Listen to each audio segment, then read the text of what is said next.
the immediate consideration of H.R. 2553, which was received from the House. I ask unanimous consent that the bill be read a third time and passed. The motion to reconsider be laid upon the table, and that any statements relating to the bill appear at this point in the record. Is there an objection? Mr. President, I object. An objection is heard. The senator from Vermont. Mr. President, have the yeas and nays been ordered on the Mueller nomination? They have not been ordered. Mr. President, I'd ask for the yeas and nays on the Mueller nomination. Is there a sufficient second? Put your hand up. There appears to be. The yeas and nays are ordered. Mr. President, how much time remains until the vote on the Mueller nomination? 4 minutes. Mr. President, I would hope that all senators will step forward and vote for this nomination. I can think of no reason why they shouldn't. Director Mueller is typical of many in our government who serve the people of America tirelessly without any gain to themselves, but for what is best for all Americans and what is best for our country. He's done it in a way, along with the thousands in the Department of Justice and the FBI, who work every day, actually work around the clock every day, to keep America safe, to protect us from crime, and to protect us from terrorists. We sometimes sit here and lump and say, oh, well, government employees. The fact is, these are very brave men and women, many of whom put their lives on the line for us day by day, and we ought to acknowledge that. Now, Bob Mueller has the public face as long-serving director of the FBI. But he and Ann are also long-time married couple, family, children, now grown. And he is able to separate that part from the public life.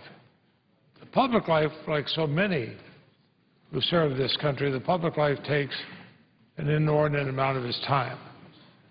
I think it is a compliment to him that he's willing to do that, but also to Ann and his children, that they're willing to have that time.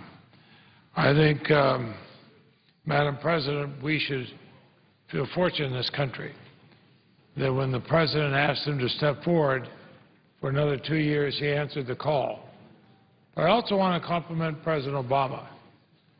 He knew he had the opportunity to name somebody who would last, who would be there as long as Barack Obama, may be president and beyond, whether he has 2 terms, which I hope, or otherwise.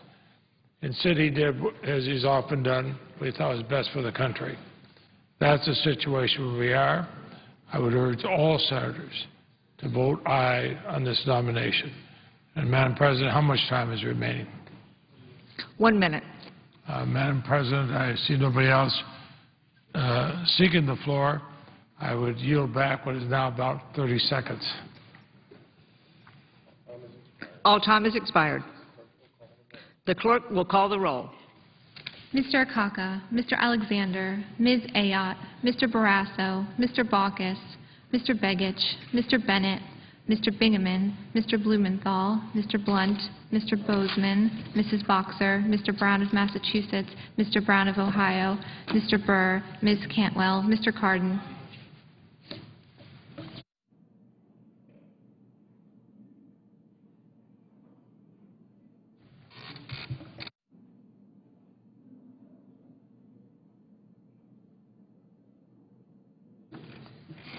Mr. Carper,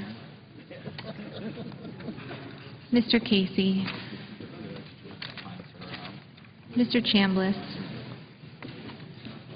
Mr. Coates,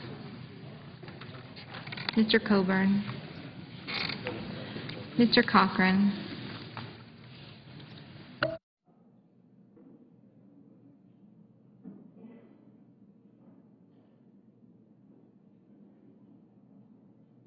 Ms. Collins, Mr. Conrad, Mr. Coons, Mr. Corker, Mr. Cornyn, Mr. Crapo, Mr. Dement, Mr. Durbin,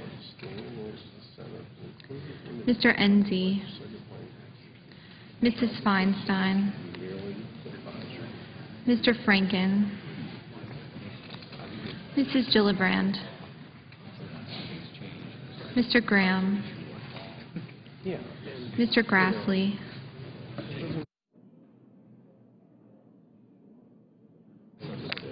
Mrs. Hagan, Mr. Harkin, Mr. Hatch, Mr. Heller, Mr. Hoven, Mrs. Hutchison,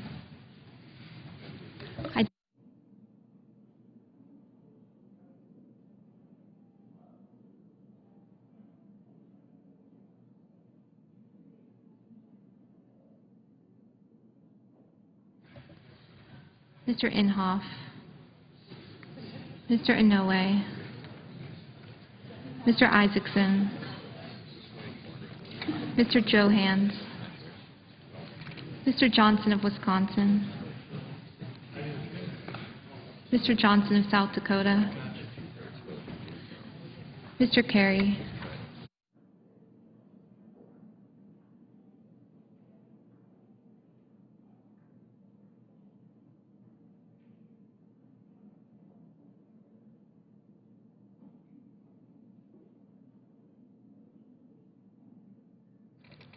Mr. Kirk, Ms. Klobuchar, Mr. Cole, Mr. Kyle, Ms. Landrieu, Mr. Lautenberg, Mr. Leahy, Mr. Lee, Mr. Levin, Mr. Lieberman, Mr. Lugar, Mr. Manchin, Mr. McCain, Mrs. McCaskill, Mr. McConnell,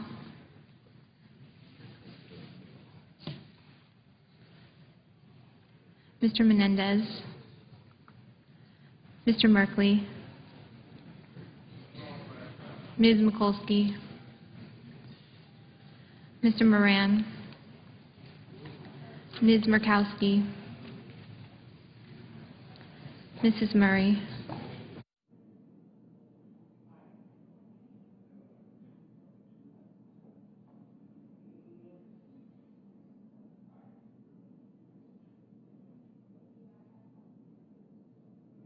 Mr. Nelson of Nebraska, Mr. Nelson of Florida, Mr. Paul,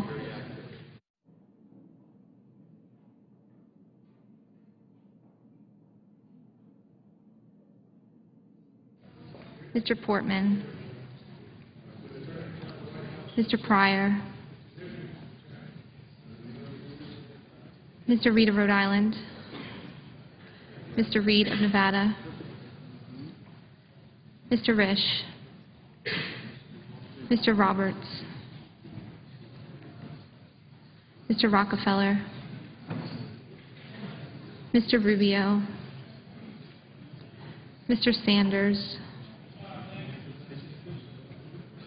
Mr. Schumer, Mr. Sessions,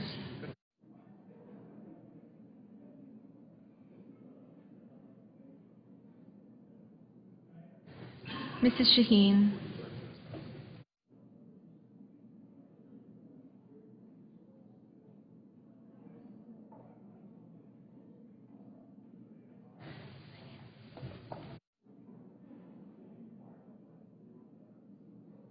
Mr. Shelby, Ms. Snow, Ms. Stabenow, Mr. Tester,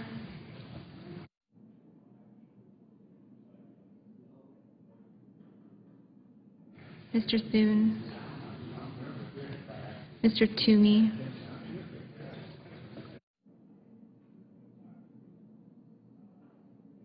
Mr. Udall of Colorado, Mr. Udall of New Mexico, Mr. Vitter, Mr. Warner, Mr. Webb,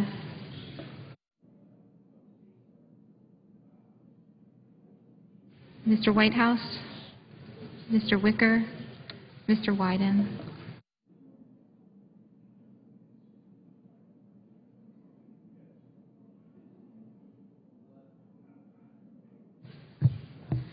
Senators voting in the affirmative: Begich, Cardin, Casey, Conrad, Enzi, Hagan, Harkin, Hatch, Isaacson, Johnson of South Dakota, Leahy, Manchin, McConnell, Merkley, Murkowski, Reed of Rhode Island, Rockefeller, Thune, Udall of Colorado, Udall of New Mexico, Vitter, Webb, Whitehouse. No senator voted in the negative.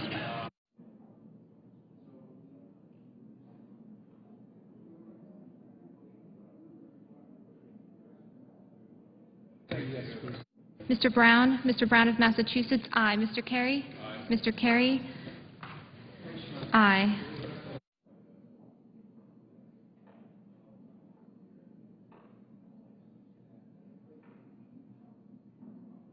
Mr. Inouye? Mr. Inouye? Aye.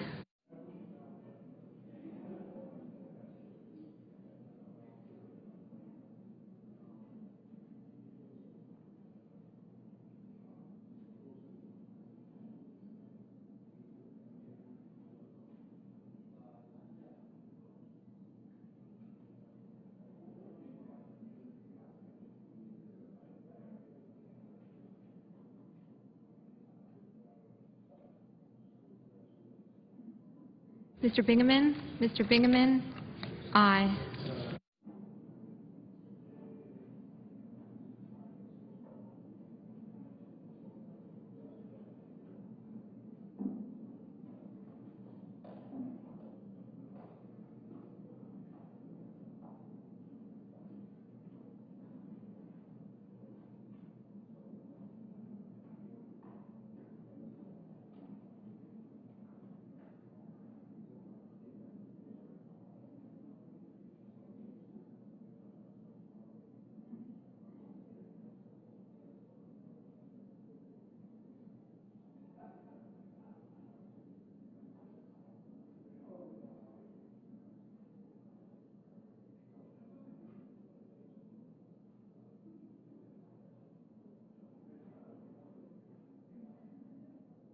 Mr. Kyle?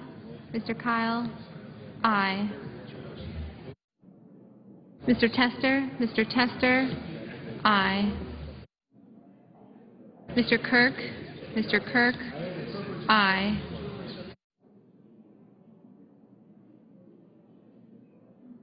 Mr. Menendez? Mr. Menendez? Aye.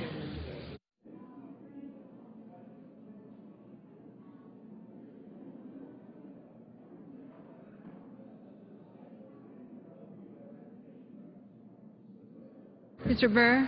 Mr. Burr? Aye.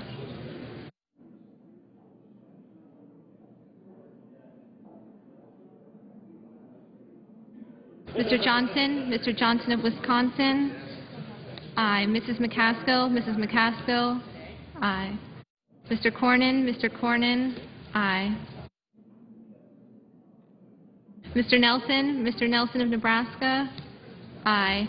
Mr. Chambliss? Mr. Chambliss? Aye. Ms. Landrieu? Ms. Landrieu? Aye. Mr. Rubio? Mr. Rubio? Aye. Mr. Lee? Mr. Lee? Aye. Ms. Ayotte? Ms. Ayotte? Aye. Mr. Coates? Mr. Coates? Aye. Mr. Graham? Mr. Graham? Aye.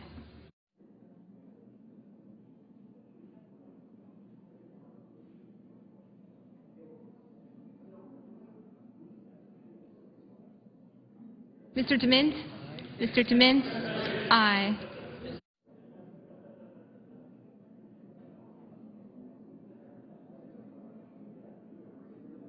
Mrs. Murray? Mrs. Murray? Aye.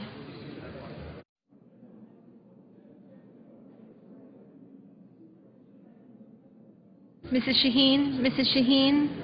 Aye.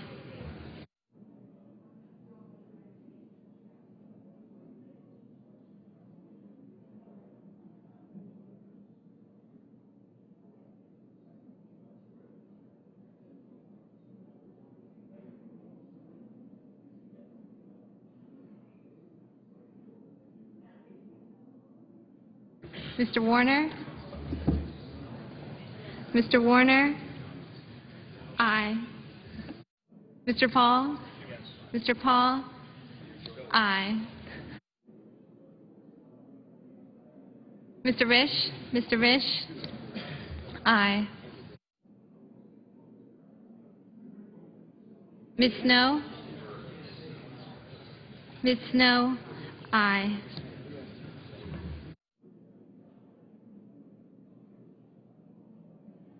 Mr. Coons? Mr. Coons? Aye. Mr. Toomey? Mr. Toomey? Aye.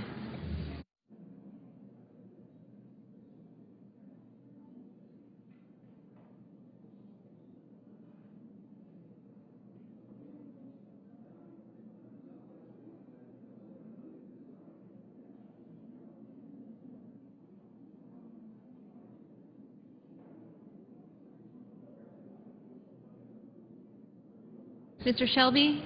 Mr. Shelby? Aye.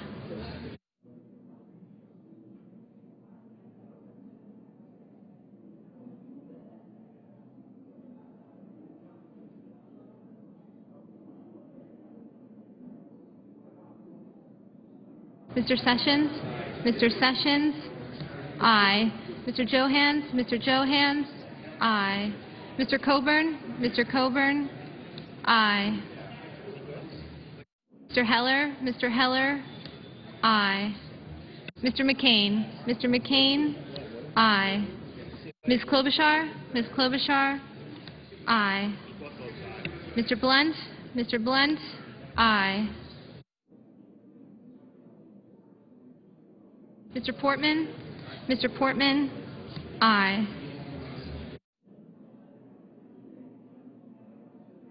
Mrs. Hutchison? Mrs. Hutchison? Aye.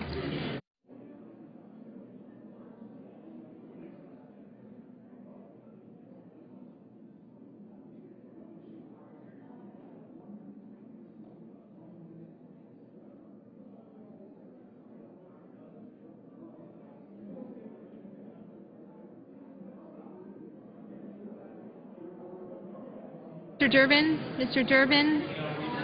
Aye.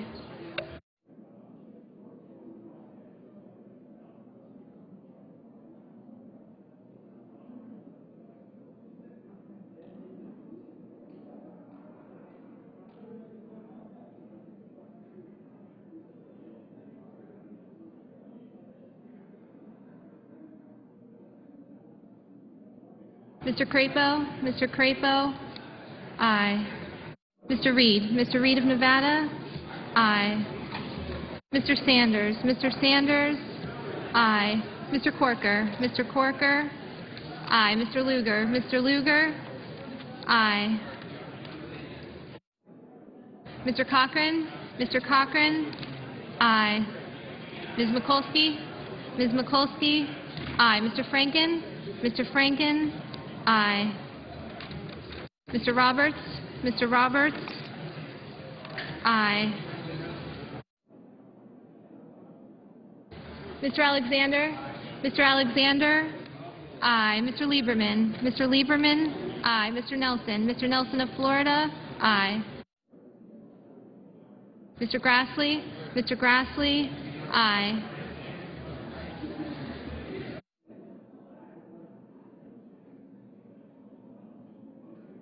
Mrs. Gillibrand? Mrs. Gillibrand? Aye.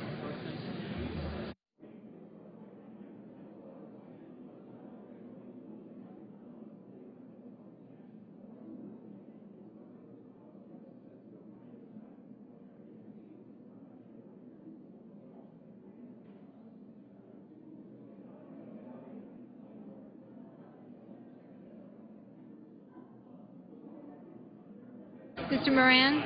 Mr. Moran? Aye.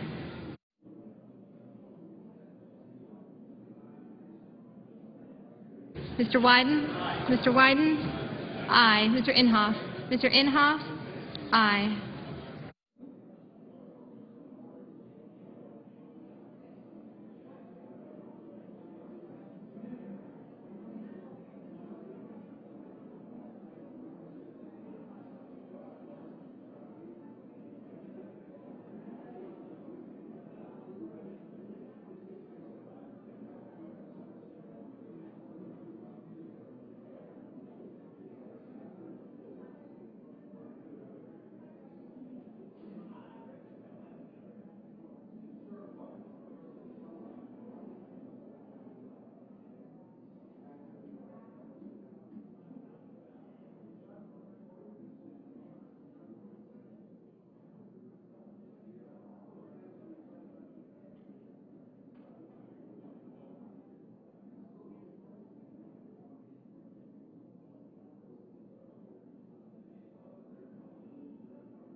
Mr. Hoven? Mr. Hoven? Aye.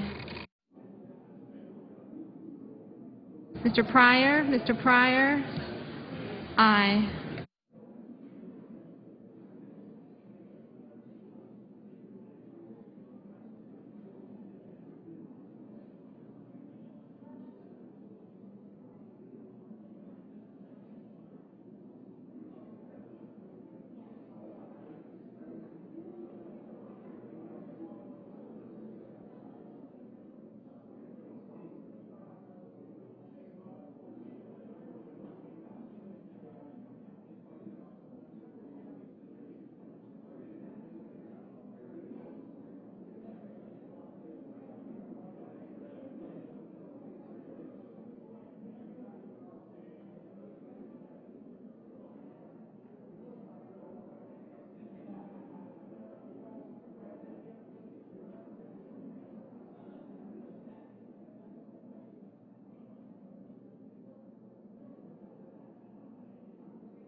Mrs. Boxer? Mrs. Boxer?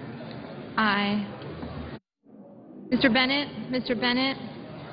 Aye. Didn't think if we used to do it.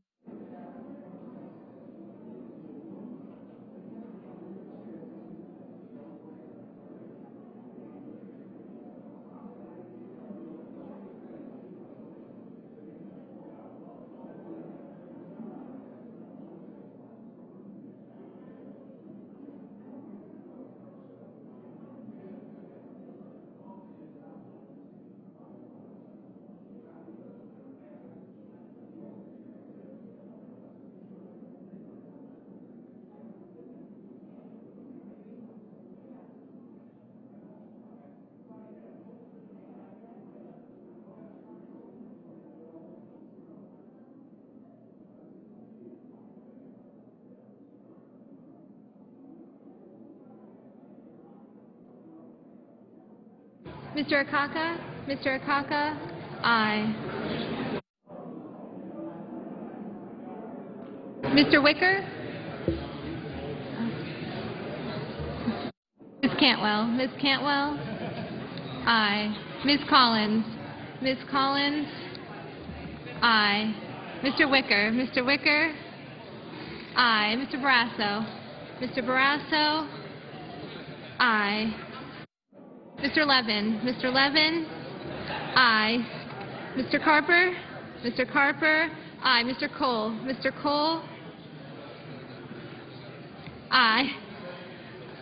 Mr. Bozeman? Mr. Bozeman? Aye. Ms. Stabenow? Ms. Stabenow? Aye.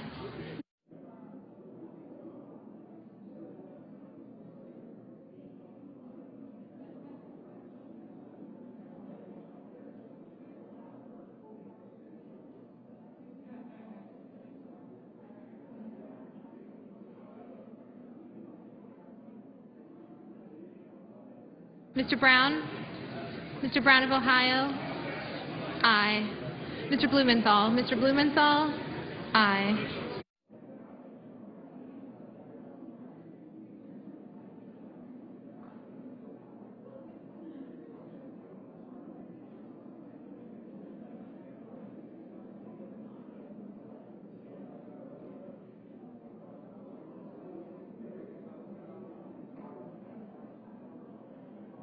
Mr. Lautenberg? Mr. Lautenberg? Aye.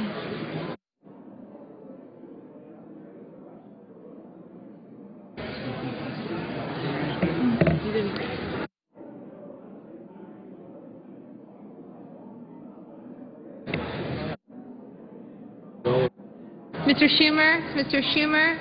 Aye. Mr. Baucus? Aye. Mr. Baucus? Aye.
Mrs. Feinstein?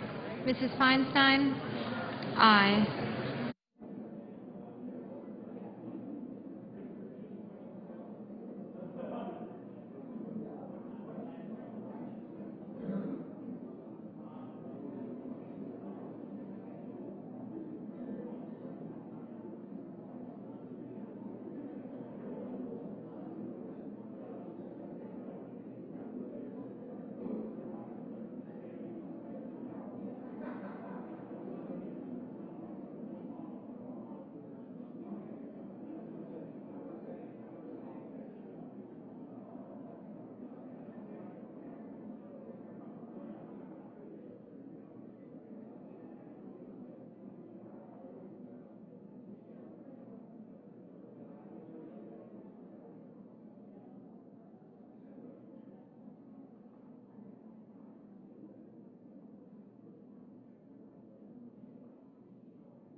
Are there any senators wishing to change their vote?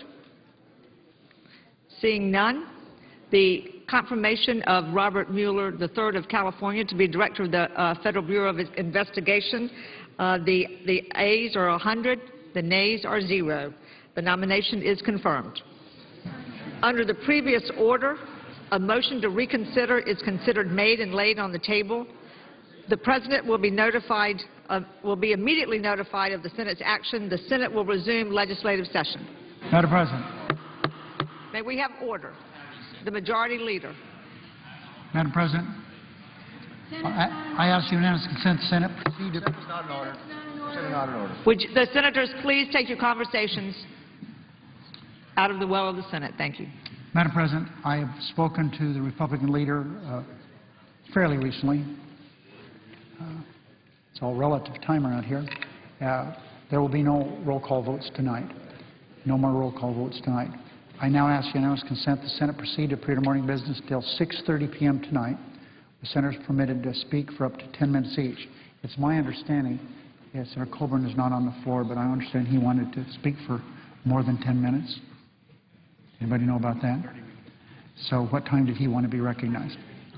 I would ask that Senator Coburn be recognized at 5:30 for up to 30 minutes. Reserving the right to object, and I won't object.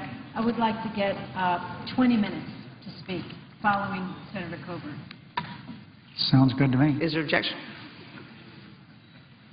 The rest of you senators will be limited to 10 minutes. Without objection. Mr. President, one of the things at 6:30 I would ask unanimous consent that I be recognized. Without objection.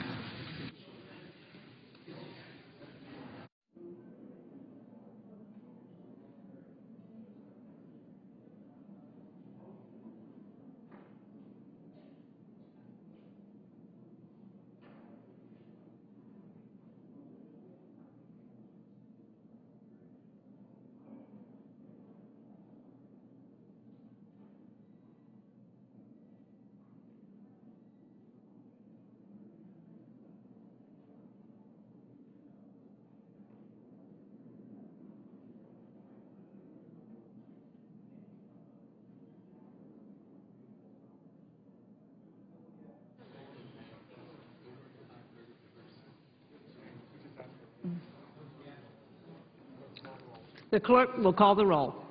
Mr. Akaka.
The Senator from Kansas.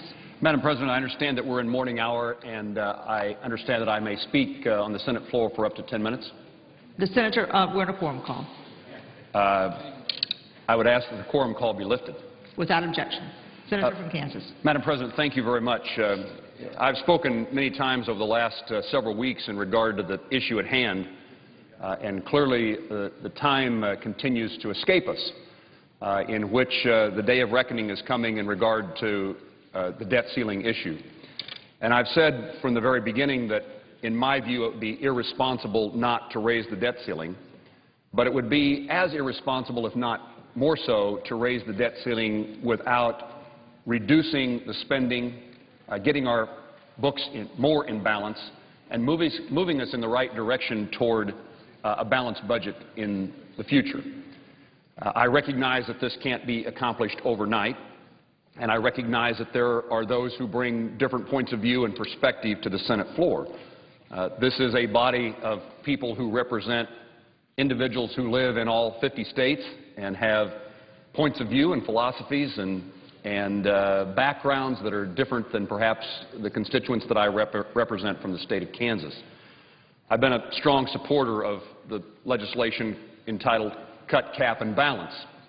And I actually believe that it's not just cut, cap, and balance, it's cut, cap, balance, and grow. That we could do so much for our country, both in the fiscal sense, the idea that we can better pay our bills if the revenues are increased, by putting people to work, by creating an economic climate in which people can find jobs, people can improve their situation in regard to their job, and in the process of doing that, the revenues increase to the federal treasury. And it was back in the days of President Clinton in which we came the closest to having our books balanced, the most recent time. And while there was spending restraint and disagreement among Republicans and Democrats about new spending programs or bigger government, in my view, the real reason we had a balanced budget was because the economy was growing. And so I again ask my colleagues to pay attention to the message, what I believe was of the 2010 election. It's the economy. It's the desire for people to have a better life, to save money for their children's education, to save money for their retirement, and to be able to be satisfied that the job they have today is the job they'll have tomorrow. And I believe that there's a number of things we could do in regard to the regulatory environment, the tax code, fair and certain, issues related to access to credit, a trade policy that allows us to increase exports, both agriculture and manufactured goods, and an energy policy that reduces our reliance upon foreign energy and gives us greater control over its costs. But I do believe that the time has come for us to reach an agreement, and we anxiously await what action the House of Representatives may take. And in light of the point in time that we're in, I wanted to share with my colleagues in the Senate a letter, an email that I received from one of my constituents, a Kansan named Gina Reynolds. Gina is from Shawnee, and she expresses this point of view, I think, very appropriately for where we are today. And in asking Gina if I could share with you what she wrote to me, she indicated this was the very first time she had ever written a member of Congress. And here's what she had to say that I hope we will take into account. And again, while we bring philosophies and viewpoints, approaches to government to Washington, D.C., in my view, there's an opportunity for common sense and good judgment to prevail. Here's what she says. I firmly believe that the United States needs to start living within our means. However, I am frustrated beyond belief with the inability of Congress to do their jobs and ensure that we do not throw the country back into recession. While I and my husband are employed, we feel lucky to have jobs. We work hard, pay our taxes, and try to raise our children the right way.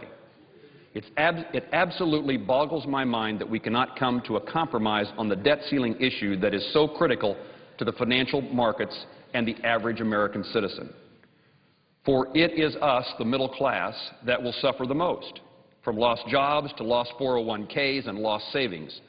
We need real tax reform, real entitlement reform, for even though I am 42 years old, I do not believe I will ever see a dime of Social Security and real spending cuts. Congress has had months to work on this issue, and now the time is to act in the best interest of the people, not for the political interest groups and not for some ideology. It is sad to say, but I honestly don't know if my children will have a better future than me. I know that there are a lot of tough decisions yet to be made regarding spending and taxes, but we only make it harder by defaulting on our country's obligations. I am fiscally conservative and generally vote Republican, but I do not blindly follow any one path. I try to use my vote wisely and pledge my loyalty to my God and my country, not a political party. I believe we have the greatest country on earth, but our inability to compromise, to stop acting like spoiled children, saddens me. The Founding Fathers were able to compromise and write a document that has stood the test of time for 235 years. Can we not now do the same? Please do the right thing for the American people, the ones frustrated and angry and hurt by this self-produced impasse. I want to thank Gina Reynolds for her message to me and to members of the Senate, for taking the time to communicate with her United States Senator, with me as a member of Congress. And I think that she, in many ways, expresses a conservative yet common sense point of view that so many Kansans have. And I often think too many times we are caught in a circumstance that we find an inability to resolve. Sometimes we are trapped by our political party, and that, in my view, while we ought to have strong opinions and ought to have a solid philosophy, we need to make certain that we're motivated for the right reasons and the good of America is at the forefront of our minds. I indicated in my maiden speech when I first spoke here on the Senate floor now 4 months ago as a new United States Senator that when I need a perspective as to what we need to do here, and sometimes we get bogged down in those things that are a lot less important, I'll put my walking shoes on, my running shoes, and I'll walk up to the Lincoln Memorial. And now you go by the World War II Memorial, you walk on past the Vietnam Wall, and you walk back by the Korean War Memorial. And in each one of those locations, I am reminded that no person memorialized in those settings fought and died, sacrificed for their country for purposes of Republicans or Democrats, but because they believed they had an obligation to serve our country, and because they believed that in that service they had the opportunity to make life better for their family and for future generations of Americans. We need to remind ourselves, we need that perspective that it's not the fight between Republicans and Democrats, it's about doing the right thing for America. We owe those who sacrificed in military service for our country, and particularly those who died in that service, that kind of obligation that we will do what is right. And I know my colleagues share that point of view. I think from time to time we have to be reminded about what the priorities have to be, what the focus must be. And so, Madam President, I again appreciate the sentiments expressed by this Kansan and would indicate that we as American citizens, and certainly me as a member of the United States Senate, our primary responsibility as citizens is to make certain that we pass on to the next generation of Americans this country called the United States of America, in which we maintain the freedoms and liberties guaranteed by our Constitution, and that we allow the next generation of Americans, our children, our grandchildren, and young men and women yet to be born, people we don't even know, the opportunity to pursue the American dream. And I think this Kansas constituent of mine has expressed those sentiments very well, and I look forward to working with my colleagues to see that we do the right thing for the future of our nation, and that this next generation of Americans can also pursue that thing we all idolize and believe in, the American dream. I yield back, Madam President. Madam President. The Senator from Virginia. Madam President, let me first of all compliment my friend and colleague, the Senator from Kansas, for his comments and for his approach. He made a few comments there that we haven't heard enough of in this chamber or in the other chamber in the last few days. That he said that before he was a Democrat or before he was a Republican, he was an American. And I want to compliment him on those sentiments, and I want to rise in that same vein, because whether you're somebody from Kansas or somebody from North Carolina, or I can tell you folks I hear from Virginia, they keep saying to me, why can't you guys get this thing done? Why can't you both be willing to give a little to put our country first. I never thought I'd say, as somebody who's had the honor of serving as governor of Virginia and somebody who was a business guy for 20 years, I never thought I'd be standing on the floor of the Senate 6 days, 5.5 days away from the United States of America potentially defaulting on our obligations. And yet, most of the debate, Lord knows almost all of the press conferences, have less been about solutions and more been about who's to blame. Yet whether you're folks in the gallery or you're people watching at home or, like most Americans, trying to get through an unbearably hot summer, you wonder, who are these folks that we hired to get the people's business done? You know, I have been involved with a group of senators, and I want to, over the last 9 months, that have done something that I didn't think was extraordinary, but unfortunately in today's day and life is pretty extraordinary. A group of Democratic and Republican senators who've said the most important issue we face in our country is to try to get our debt and deficit under control, and who've said the only way that we can get that under control is to sit together for hours on end, reason together, argue, do something as perhaps, I think, basically American as compromise. And after months and months of back and forth, and then last Tuesday when we revealed that so-called plan, which frankly, the Gang of Six, which was built upon the work of a previous year work of Democrats and Republicans and independents and business leaders, the President's Deficit Commission, a remarkable thing happened for a couple of days in this body. Instead of everybody coming out and saying why this couldn't happen, they said, hey, it isn't perfect, but this actually would lower our deficit by close to $4 trillion. Take on tax reform, take on entitlement reform, cut spending, and might just be a path out. Well, that lasted a couple days, and then we got back to who was going to score points in the next 24-hour news cycle. Well, I desperately hope and pray that at this moment in our country that we will rise to the task and make sure that with the eyes not of the nation but of the world on us, that we do our basic job, which makes sure the United States of America doesn't default next Tuesday.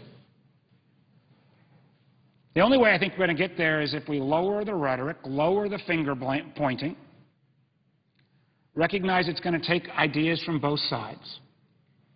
But it is going to take a change in attitude from some.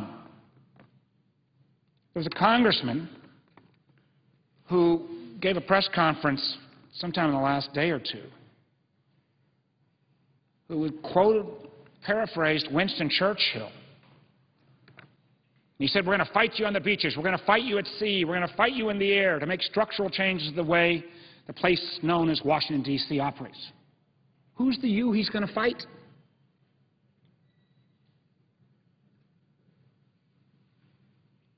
He's going to fight people who say that maybe America and Americans want us to actually work together and compromise? I mean, this kind of sentiment goes beyond the pale at a moment when our nation's at this kind of crisis. And there's been a lot of talk recently, particularly coming from the other body, about, well, the only way to solve this problem is an amendment, a constitutional amendment. Well, I'd point out 49 states have that kind of amendment. So you got to balance your books. My state, Virginia, the presiding officer state, North Carolina, meets that goal. There are an awful lot of states that have got that kind of amendment in place. And I don't know what kind of accounting they use, but I've not heard many folks point to California's state budget and say that's a balanced budget. So some kind of process argument here isn't going to solve the problem. We've got to make the hard choices. We've got to cut spending. We've got to reform our entitlements. We've got to reform our tax code to generate additional revenues. The numbers don't lie. We're spending at an all-time high, 25% of our GDP. We're collecting revenues at a historic low, 15% of GDP. It doesn't take a rocket scientist to figure out that any time our nation's budget has been in relative balance, it's been when we've been roughly between spending and revenues between 19.5% and 20.5%. Why can't we come together to put a plan in place that does that? Folks who are watching say, well, there actually is a plan that more than a third of the Senate has said, hey, yeah, we'll be with you, about an equal number of Democrats and Republicans. But instead, we're going back and forth, ping-pong, who's going to have which plan, who's going to win each day. It's also pretty remarkable at this moment in time, and I don't know who this congressman is or what his particular issue is, but when you've got roughly a fifth of the House who at least say they're on record that they will never vote to increase the debt limit. I wonder when they took the oath to uphold the laws of our country, which said we got to pay our bills, how that commitment matches with those promises or those political positions. My sense is if they want to have an amendment to the Constitution, what they are advocating, this we will never change our way or the highway approach, the amendment they ought to be talking about is basically restructuring our whole Constitution and turning our government into a parliamentary system. There are a lot of places around that if you win an election, you get to choose the chief executive, you get to control the legislature, you can pass anything you want. Yet these very same folks are the ones who say, we want to support our Constitution. Well, the Constitution and the genius of our Constitution was the fact that the founders said the most basic American principle was checks and balances. You got a House, you got a Senate, you got a President, and actually they got to work together. And somehow the attitude, again, of some of these members in the House, which is our way or let's drive our country over the cliff, is as dramatically un-American as anything I've ever seen.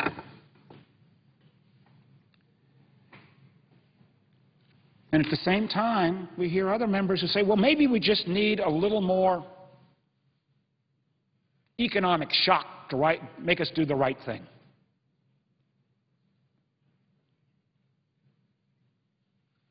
What are these folks thinking of? Stock market closed down 200 points today. It's been down about 400 points this week. It's an awful lot of Americans who only now are starting to recover from the financial crisis of 2 years ago.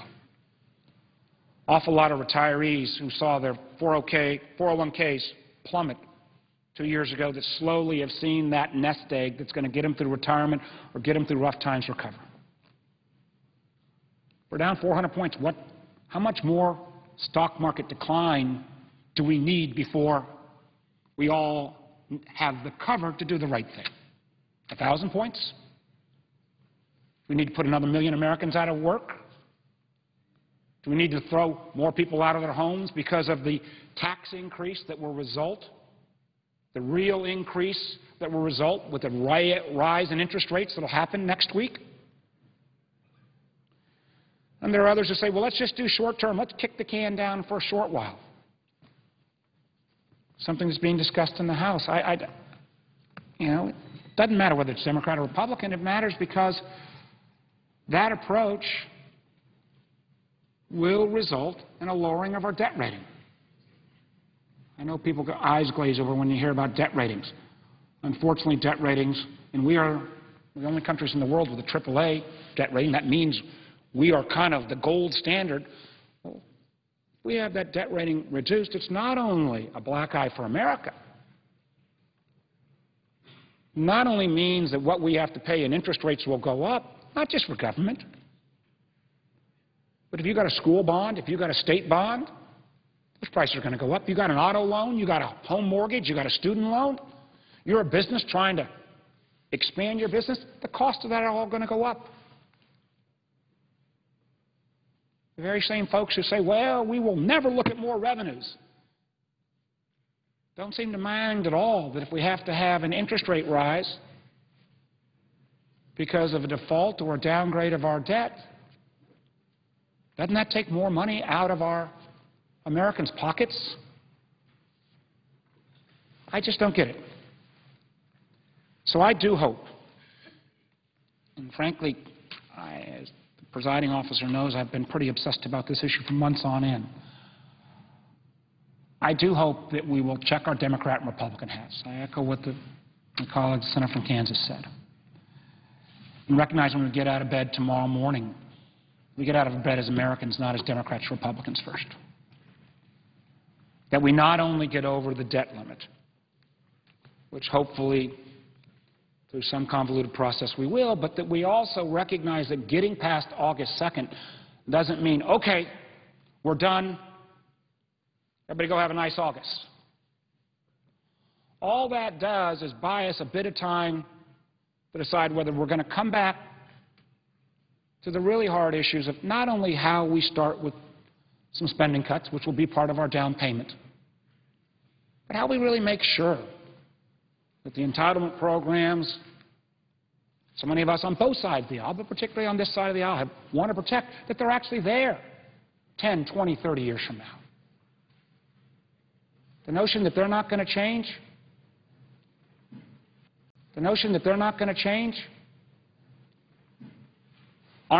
cannot be continued to be sustainable on a current rate, it's not Democrat or Republican. It's just the fact that, thank goodness, a lot of us are living a lot longer. And the facts remain. When I was a kid, there were 16, 17 people paying in for every one Social Security retiree. Now there are 3. We've got to make sure my kids, your kids, that there is Social Security here in its framework. At the same time, we've got to have our colleagues on the Republican side recognize that you've got to reform our tax code in a way that makes it simpler, flatter, and yes, generate some additional revenue. The only way we're going to get there, if and when we get past this August 2nd date, is if we combine that effort with a long-term debt reduction plan. I am more than open to any valid, balanced, comprehensive, bipartisan plan that's around. The effort that the so-called Gang of Six or the third of the Senate that said, hey, yeah, this is worth considering, isn't perfect, I can assure you. Some will even say some of the descriptions I've made, it might not meet all those. But I tell you 3 things it is. It's comprehensive, it's bipartisan, and under any analysis, it does what our country desperately needs. Starts to drive our debt to GDP ratio, which is a fancy way of saying, can we maintain our books on a path to lead to fiscal stability? Frankly, what that would also allow us to do is get back to what we should be spending our time on here, which is creating growth in this economy. Start unleashing American creativity and innovation again. But that's not going to happen if we spend all our time pointing back and forth about how we got here or which short-term plan best meets the short-term interests of the next 5 or 6 days. I, for one, believe the plan that Senator Reed's laid out is not perfect, but it gives us the time to deal with this debt and deficit problem in a serious way. It gives us the ability not to ensure that we don't have a debt downgrade. The plan that's being unfortunately debated in the House right now, it may have some merits. But the one thing that is clear is that it will lead to a downgrade. Not my word, but all the rating agencies, whether we like them or not, they're the folks who set that standard. So I would urge again the folks who are making statements that say we're going to fight you on the beaches, we're going to fight you at sea, we're going to fight you in the air, to use your fellow Americans here. And if you don't like our system of government, then be honest and propose a change to a parliamentary system. If you do honor and respect the Constitution, which we all took an oath to uphold, recognize that that is a Constitution that puts in place checks and balances to have us all work, give a little, and recognize that when we get out of bed in the morning, we're not a Democrat or Republican, but an American first and foremost. So, Mr. President, I hope and pray that we will find the path through these next 5 days, that we won't do the unthinkable. I've said on a couple stations, I'm sure it'll come back and bite me, that we don't do this, we should all get fired.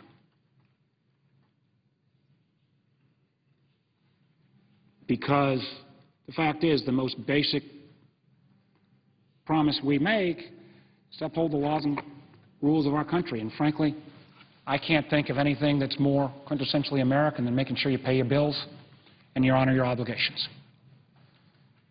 So let's get that done, and then let's work together to make sure that we put in plan the long-term, comprehensive, bipartisan approach that's needed so that we can get this nation back on the right fiscal path, but more importantly, back on the right path to ensure that everybody gets that fair shot and that economic growth that we all seek so much.